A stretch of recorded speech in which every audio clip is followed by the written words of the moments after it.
So finally we have to start the design of connecting rod based on buckling about x-axis.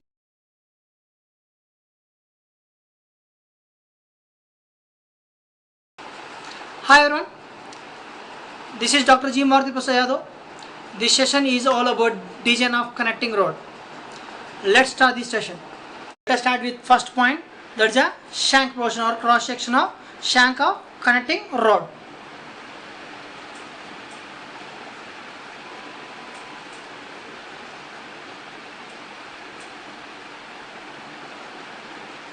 So we have to take the formula of buckling about x-axis, that is given in the page number 16.4, equation number 16.4.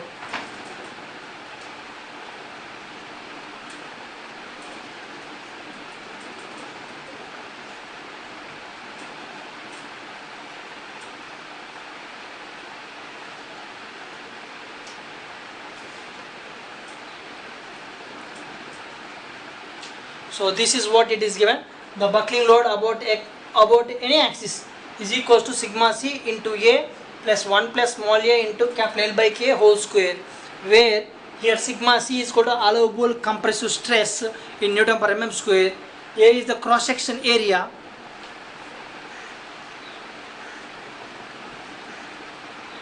So A is the cross section area. Just now we have seen this is I-shaped cross section.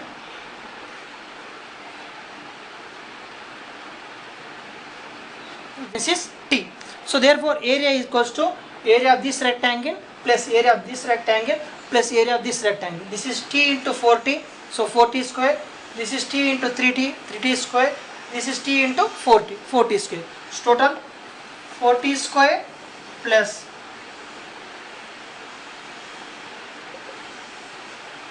so area of first rectangle, area of second rectangle, area of third rectangle, adding together, this is the area. Now A equals to, it's a Rankine constant which is given in table 16.1, page number 16.9.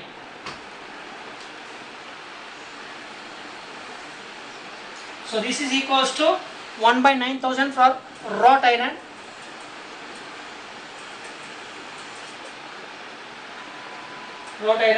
and thereafter 1 by 7500 for steel,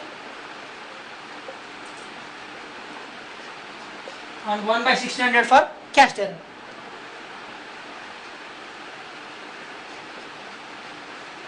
So 1 by 9000 for wrought iron, 1 by 7500 steel, for 1 by 1600 for cast. This is given in table 16.1, page number 16.9.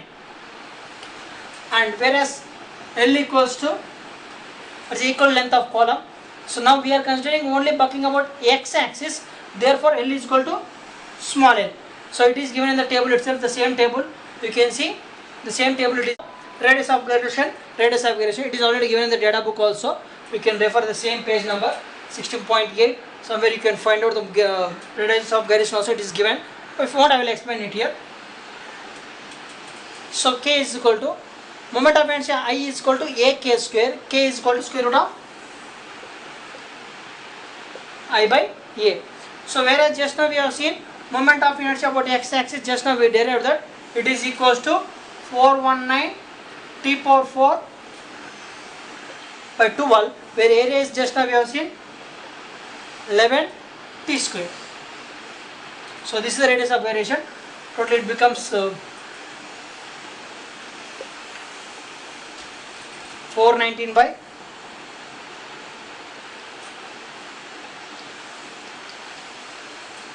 so around 3.17 T.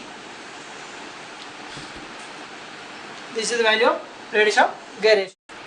Now after finding the buckling load about x-axis, so this value it should be greater than or equal to design load. So for maximum condition we will take equal to itself. So we equate this one. So design load. So what is the design load here? Design load, it is given the page number 16.4. 16.4 it is given, equation number 16.1 itself. FD is given as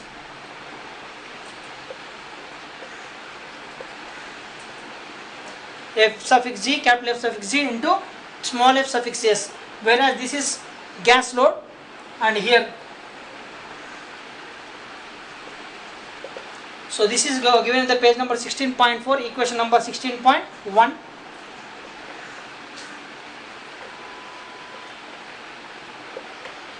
Pi by 4 d square bore diameter into P, maximum gas pressure in the cylinder, and whereas Fs is the factor of safety, and that factor of safety, if it is given in the question, well and good. If not, we can take in the range of 5 to 6, and by applying this we can find out the cross section dimension, that is we can find out the T value. We will get the T value here, from which you can find out the web width, height, flange thickness, everything you can get it from this one. So with this, the cross section dimension of shank can be determined, and in the end, the bottom of the same page 16.6, page number 16.6, it is given that we have seen that for connecting rod, this is small end, this is big end, this is the taper portion. So if you take the cross section, we found the cross section dimension just now, because once you got the T value, its width, height, everything can be determined. But whereas it is tapered one, so that tapered height is width is same, web width is same throughout the length, but whereas height is changing from one end to the other end. It is given that the height total 5T. So this, if you take some h, if you take this as a h value, that h value is varying from one end to the other end. So it is given the data book, it should be taken as 1.1 to 1.2 times at big end here. At big end it is 1.1 to 1.2 times of this h value, means 5T value. 1.1 to 1.2 times of 5T value at big end, when compared to the cross section at the middle. This is given in the same page number, and the other side it is around 0.9 times of h value at the small end. With this, the first point is completed. Okay, now the first point is completed. Now let's move on to the second point, that is length and diameter of piston and crank pins. So let us take first of all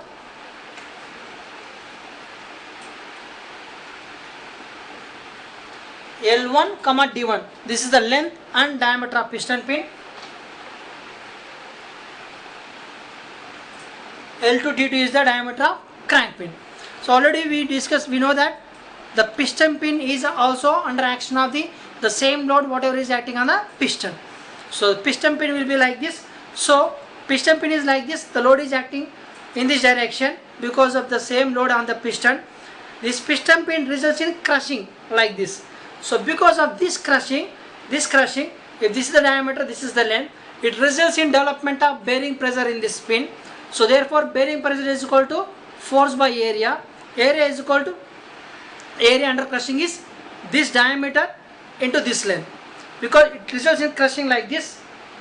Because of the load, it will be crushed like this, so that the cross section area is this cross section area, diameter into length. So that's why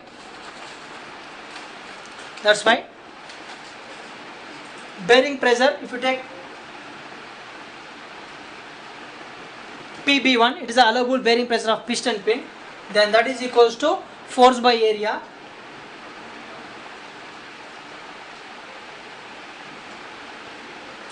as I said, force is equal to Fg. Here Fg equals to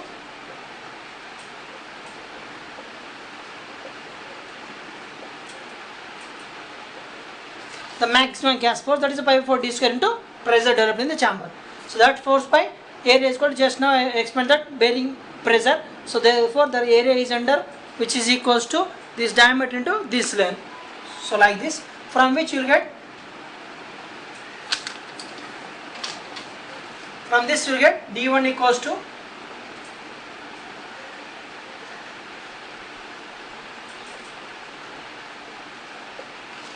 Fg by L1 PB1. So this is already given in the data book, this formula. Page number 16.5, equation number 16.1. 1 2. So the same thing we can apply, same concept we can apply to crank pin also. Crank pin also results in crushing because crank pin is in big end of connecting rod where it gets crushed because of this load. Again same allowable bearing pressure force by area D into L. Again same load we take, by applying same concept you will get finally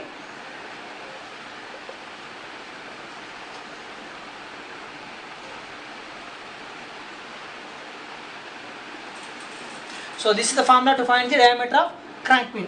Fg the same pi 40 square P into L2 length of the crank pin into allowable bearing pressure of crank pin.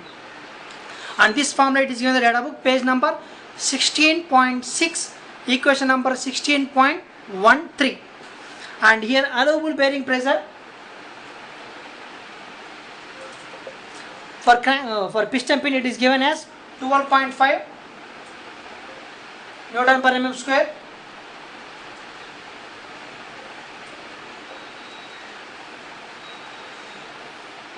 To up to 15.4 Newton per mm square. The same thing allowable bearing pressure for crank pin is given as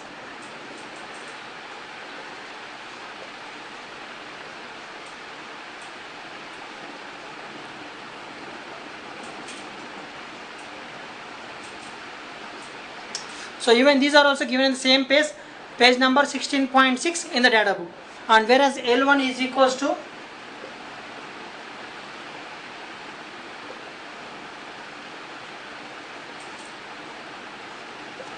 it is given the page number 16.6 and equation number 16.14.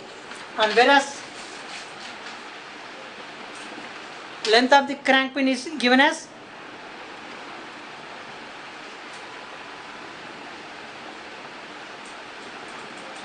one to 1.25 times of its diameter, crank pin diameter itself.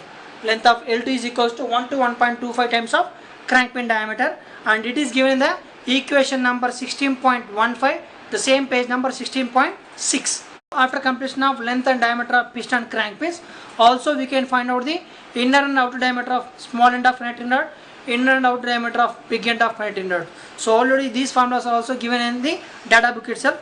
So from the page number 16.6, equation number 16.16, inner diameter of small end, inner diameter of small end.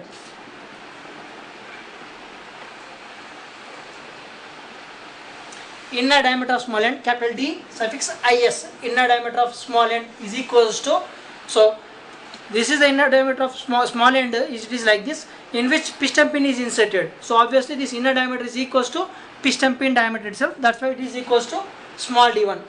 Now outer diameter of small end of connecting rod,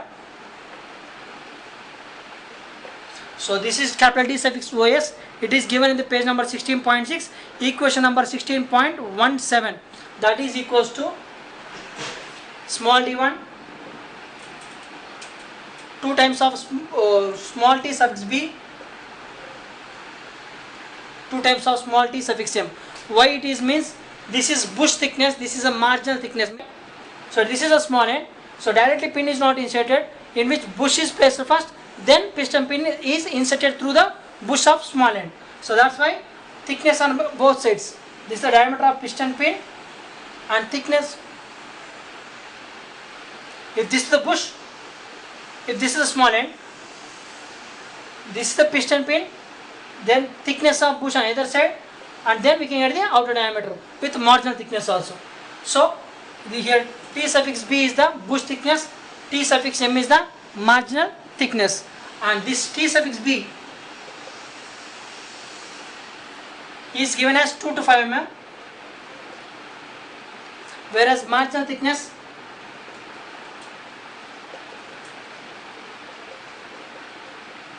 so 5 to 15 mm, so which is given in the same page number 16.6. Now inner and outer diameter of big end of connecting rod, so that is given as capital D suffix IB, means inner diameter of big end, B means big end of connecting rod. So obviously as we know the big end crank pin is inserted, so obviously the inner diameter is equals to crank pin diameter. So this is given in page number 16.6, equation number 16.18, whereas outer diameter is outer diameter of big end of connecting rod, that is equals to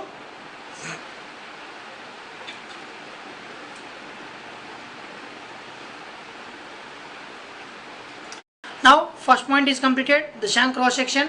Second point is piston pin, crank pin and big end, small end, outer and inner diameters. And third point is the diameters to secure the split parts of big end of connecting rod. So let us find out how the diameter of bolt. So what is the load acting on these bolts? So if you take the big end of connecting rod, which will be approximately like this.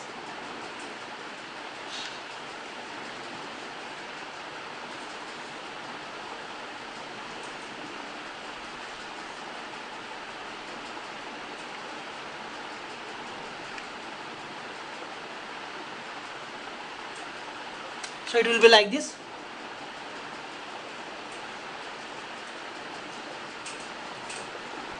So which are hold together with help of bolts and nuts. This is how the approximately the split parts of big end is, which are secured together with help of bolts and nuts on either side. Generally two bolts and nuts are used like this, inside which we can have a bush in which crank pin is inserted. Now what is the load acting on the bolt of this at big end of the connecting rod? Now what is the load acting on the bolts which is securing the split parts of connecting big end of connecting rod? So when piston is moving downward, it pulls the connecting rod. So the bolts are not taking the load, maximum load. When it is moving upward, then the shank portion is pulled up, so that this split part is which are held together with help of bolts. That bolts hold these two parts together. Means load is acting on the bolt when piston is moving upward. So that is possible during the compression stroke and during the exhaust stroke, out of which the maximum load is developed on the bolts during the exhaust stroke. Okay, and that load whatever is acting on the bolt during the exhaust stroke is nothing but the load because of inertia force. So that force is given in the data book, page number 16.4, equation number 16.2.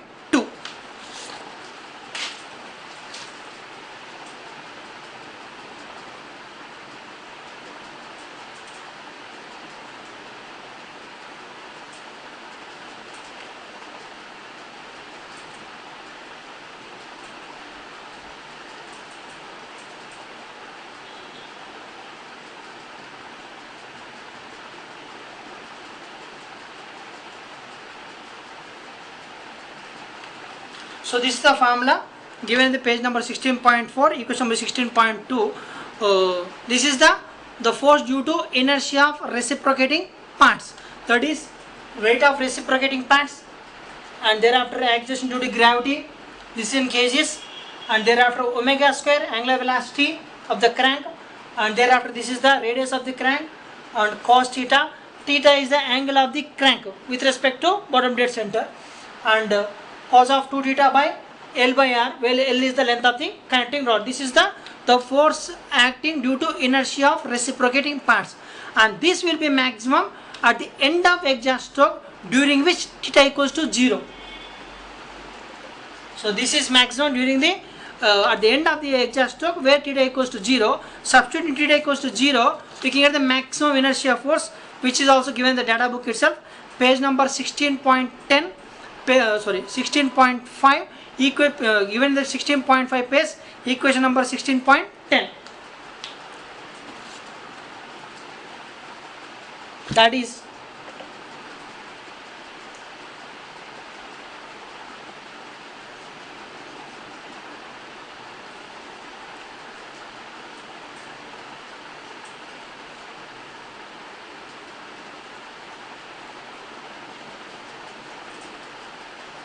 so this is the maximum inertia force. So this is the maximum load is taken by the bolts. So based on this load, now we have to design the bolt. We have to find the bolt diameter.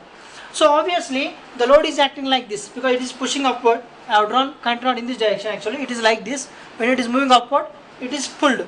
So that is the axial tensile load on bolt. Axial tensile load on the bolt. Therefore force stress is equal to tensile stress is equal to force by area.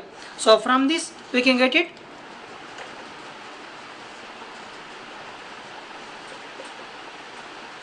So stress is equal to force. This is the force acting on the bolt by cross section area pi by 4 dc square, because diameter is bolt is having in core diameter and nominal diameter. We have to take the minimum cross section pi by 4 dc square into number of bolts. Number of bolts. Generally, the number of bolts, as I said, are 2. So we can take it as 2. So from this, TC equals to how much it becomes?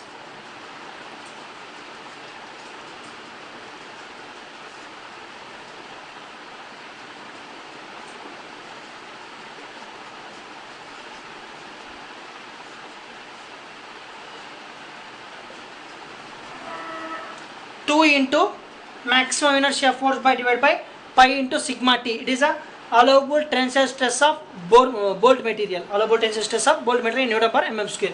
So this equation, it is directly given in the data book. This is what I have explained to understand it, where from we got this formula. But this formula already it is given in the data book directly. Page number 16.5, equation number 16.11, where the core diameter of bolt is equals to 2 times of max inertia force divided by pi into sigma t whole power 1 by 2. And whereas nominal diameter is 1.2 times of core diameter. So this is also already given in the data book at the same page and same equation itself. Now the last point is finding the thickness of big end cap. This thickness thickness of big end cap we have to find out. So again, the whatever is the load acting on the big end cap is the load whatever is developed during the exhaust stroke itself. Means when the piston is moving from bottom dead center to top dead center during the exhaust stroke.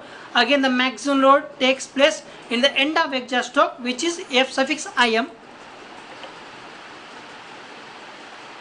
So already we have seen that this is the maximum load acting on it. So when it is pulled like this during the exhaust stroke. So then how it is designed means, how we can determine the thickness of big end cap means, when it is pulled like this, we consider this big end cap as a freely supported beam which is fixed at 2 bolt centers. So it is a freely supported beam which is fixed at the 2 bolt centers. Now which is under action of some load, that is load is maximum inertia force. And this max inertia force, it is not developed on the entire cap of the big end. It is not distributed equally, or else it is not acting at one point. So it is an assumption. We can take that load in between UDL, uniform distribution load, and a point load. So we can take in between these two. Then maximum bending moment equals to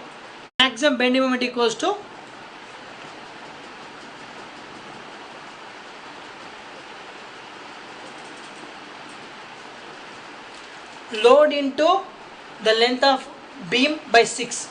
Actually, for simply supported beam having point at the center, the maximum bending moment is equal to WL by 4, whereas for uniform distributed load it is WL by 8.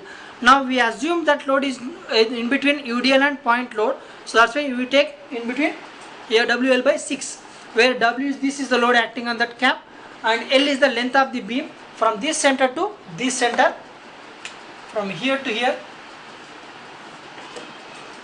that we can take L dash. So distance between the bolt centers. Now section modulus Z equals to B into TC square by 6. This big end cap is a rectangle cross section having width perpendicular to this board is B, and with thickness is, this one is TC. That's why BD cube by 12 by D by 2. Likewise looking at section modulus. So the section modulus for this rectangle cross section of this big end cap is BT square by BTC square by 6. We all know that. So from this allowable bending stress equals to M by Z. So from this, substituting this one and this one here, finally we will get the thickness of big end cap. That is equals to square root of